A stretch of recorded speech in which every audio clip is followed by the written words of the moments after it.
Dante, ibig sabihin yan ay magdedesisyon ang Korte Suprema sa lalong madaling panahon yung mandamus petition. Magandang gabi, Monica. Alam mo, walang ibinigay na partikular na timeline ang Korte Suprema kung gaano nila katagal desisyonan. Hindi lang itong impeachment complaint o petisyon na inihain sa kanila.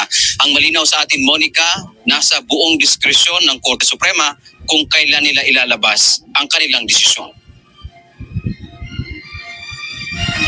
Sa sesyon ng Supreme Court en banc ngayong hapon, kabilang sa inaksyonan ng Korte ang petisyon na humihiling na mag-convene ang Senado bilang impeachment tribunal at kaagad na magsagawa ng paglilitis sa impeachment case laban kay Vice President Sara Duterte. Bagamat noong nakaraang Biyernes lamang naihain ang petisyon, ay mabilis na umaksyon ang kataas-taasang hukuman. Monica, ayon kay Supreme Court spokesperson Attorney Camille Sue Mayting, hindi niya alam ang partikular na natalakay sa en banc, pero ang impeachment case anya ay concern ng buong bansa. Impeachment is a nationwide concern that will be treated with urgency because of the gravity of the matter. Tumanggi na magkomento si Attorney Ting kung kaya binilisan nila ang pag-aksyon ay dahil wala ng panahon para talakayin ang kaso. Kaugnay nito, binigyan ng 10 araw ng Korte ang Senado na magsumite ng kanilang comment o sagot sa petisyon na dapat sila ay mag-convene na. Patunay din anya na may urgency ang issue dahil kaya 10 araw lamang ang ibinigay sa Senado. It was treated as an urgent case. And this is also obvious from the fact that the Supreme Court gave them a non-extendable period of 10 days to comment.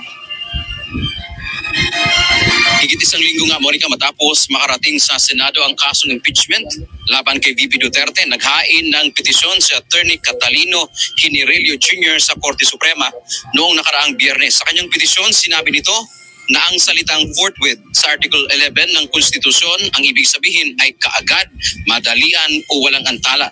Kaya naman hindi anya pinapayagan ng saligang batas na iantala ng Senado ang pag-akto bilang impeachment tribunal sa panahon na wala silang sesyon o nakareses.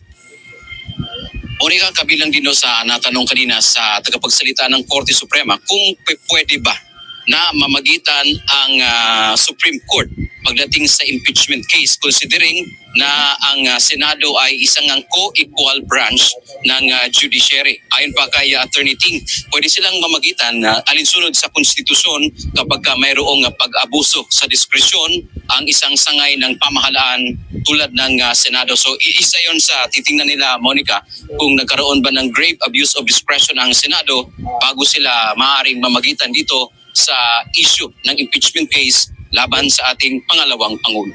Yan ang ating update mula dito sa Maynila. Balik sa iyo, Monica.